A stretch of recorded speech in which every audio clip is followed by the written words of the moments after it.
There's a lot that can go wrong with glass tubes. Jesus. How are we going to put these up there? Lord have mercy. God, we have a new wave!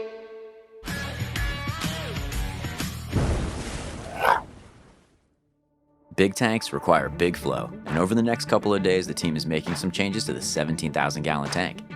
These changes will require some ingenuity and a little bit of underwater construction. In this hobby, one of the key fundamentals to any reef tank is water circulation. In our aquariums at home, we're able to achieve this by having some wave makers installed that push water through the tank easily. Now imagine trying to move 17,000 gallons of water. It takes a lot of power. As any tank grows and more coral are added, even more flow is needed. This is something that has been top of mind for Andrew for some time now. We need to upgrade and flow in this tank as the corals have gotten so much bigger. We see some detritus collecting when we blow the coral. The project today is to replace the main pump. When it spins above 50%, we get micro bubbles. So we're changing that pump with one of the Abyss 400s. I'm about to go away. The guys back there have a lot of work to do, and I got a flight to catch. Oh, Phoebes, I'm gonna miss you so much, girl. Come here. Daddy gotta go on vacation. I know the polo team always has great surprises for me. Always. When I'm back. Always. Careful. Always. All right, guys. See you next year. While Andrew heads out for his family vacation, he leaves John and Joe with the task of prepping the 17,000 gallon tank for its new pump. We are building a column in the back of the tank that we're going to be able to put clamps on that will mount the new Abyss power heads to. The first problem they have to attack is how to mount the new massive pump. Sounds easy, right? Well, in over 6 feet of water, everything becomes a challenge. Joe's measuring the height of the tank from the bottom, so that plumb bob went through the sand and hit the bottom of the tank, and when it stood up straight, he's measuring to the top of the tank so we can cut a bar that fits in there. With John and Joe measuring and cutting pipes, Michelle sneaks to the back of Polo to tackle another massive job. Have you ever seen a UV sterilizer? How about one used for a 17,000 gallon tank? This unit is 7 feet long with a diameter of 14 inches. It houses 10 375 watt amalgam lamps designed for flow rates of 800 gallons per minute. This allows the system to turn over water 5 times per hour. It has 250,000 microjoules of UV killing power. That's enough to kill the most difficult marine parasites. These lamps, they need to be changed annually as they degrade over time and the output decreases, which can lead to outbreaks. Reef tanks of this size are demanding, and they require some large pieces of equipment to keep them healthy. Michelle, she's got her work cut out for her today. So I need to slowly drain it to pull out the quartz leaves. Okay, you have to work backwards, no? Pull out, drain, pull everything out, and then start filling it within. And then put it down. Michelle begins the tedious process by removing each bulb. In these units, the bulbs sit inside a sleeve in the chamber. There's a lot that can go wrong with glass tubes. So in order to take the quartz leaves out, I have to drain each section in order for them to come out of water. And then when I put them back in, I fill them up at the right height. She has to be very careful when removing these.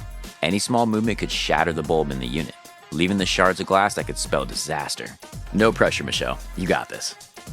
While she works on removing the bulbs, Joe and John are still hard at work fabricating the mount posts for the new Wavemaker installation. The question here is, will the mounting post float or sink? It turns out it's a floater. Now the team will have to work its magic to make the post sink. I thought it was going to float.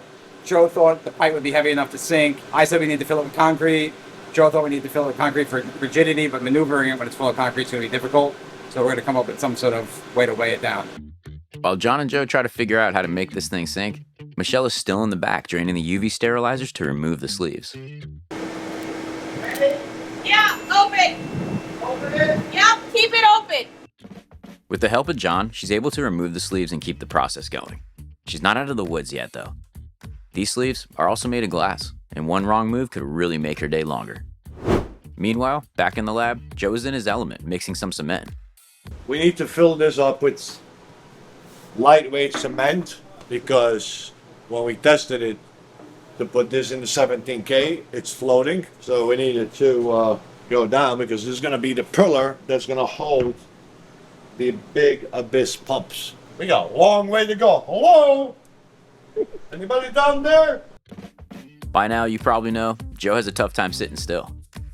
He hears Yeltsin in the back cleaning the skimmers and decides to help out while he waits for the cement to dry.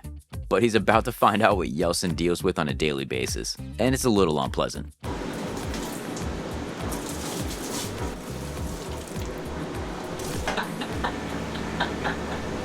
I love you too.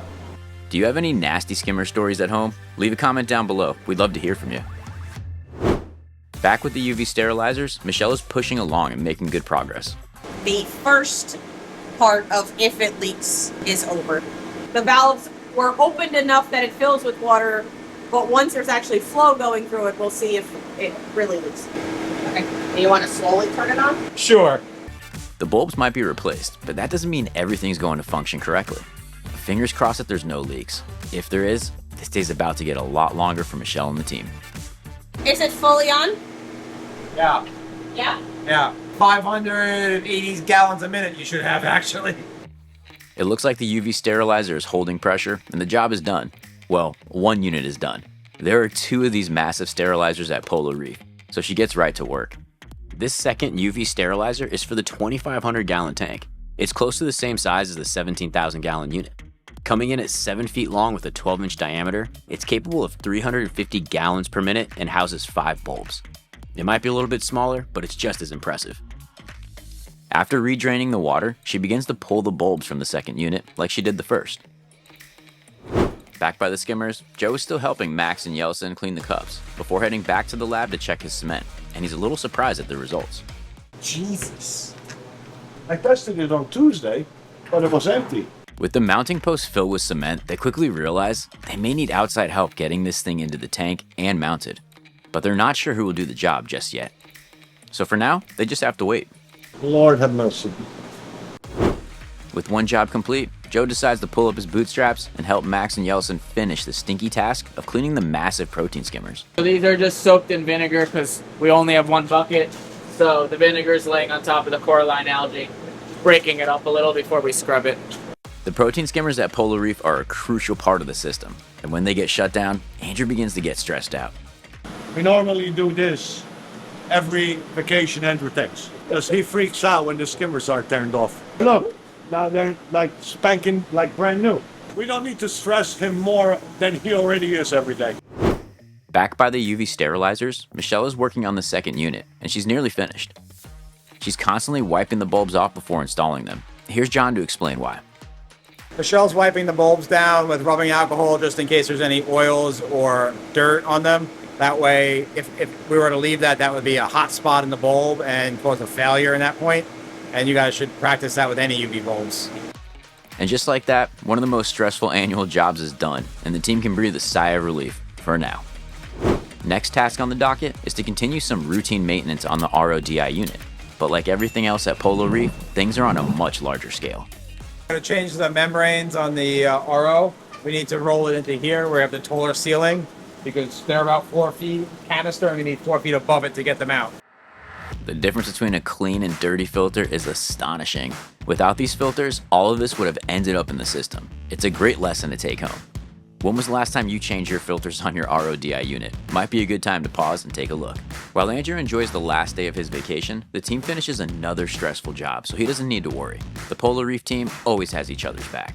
So now that the unit has the new membranes in it, we have to flush it for 4 to 6 hours. The product water is clear and the wastewater is cloudy. We like to do some of the things that are stressful to Andrew when he's not around so that if something doesn't go right, we can fix it and just tell him it's all done.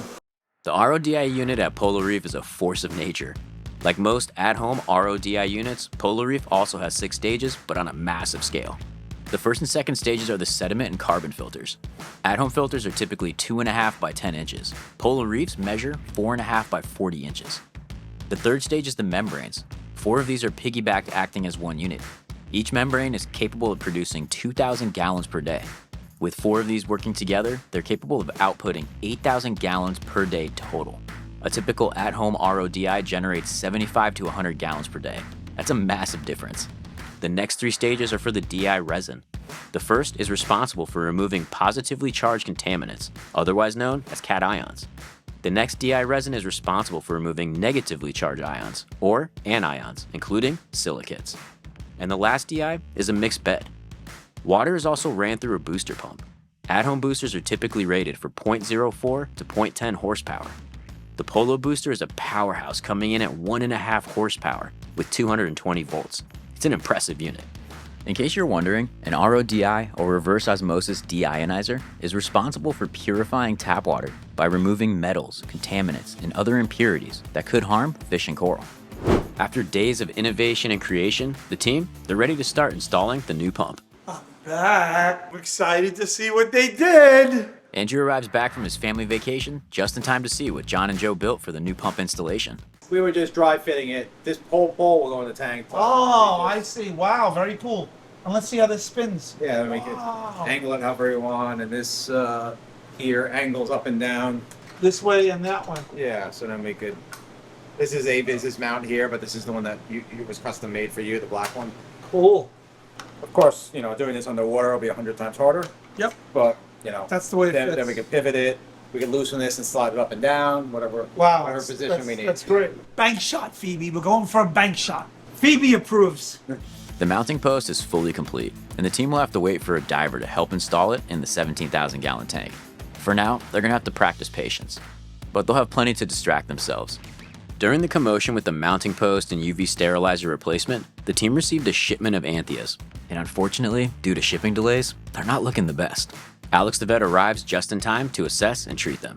We have 30 cc's of methylene blue. We're going to be using it to treat those Pectillus anthias. And they're waxing and waning.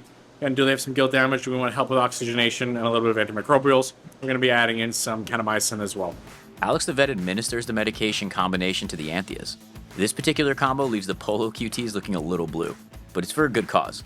What this combination, because the heavy prevalence of gram-negative bacteria and previous susceptibility reports, and the methylene blue, because when they came in they had significant gill damage. We'll continue to monitor over the next couple days, and hopefully no lesions develop. While Alex treats the anthias in quarantine, the rest of the team gathers in the lab for the big moment. The dive plan for today calls for multiple pump moves. First, they'll address the Abyss pump on the right side of the tank. This pump is not producing enough power to keep the coral in the center of the tank happy.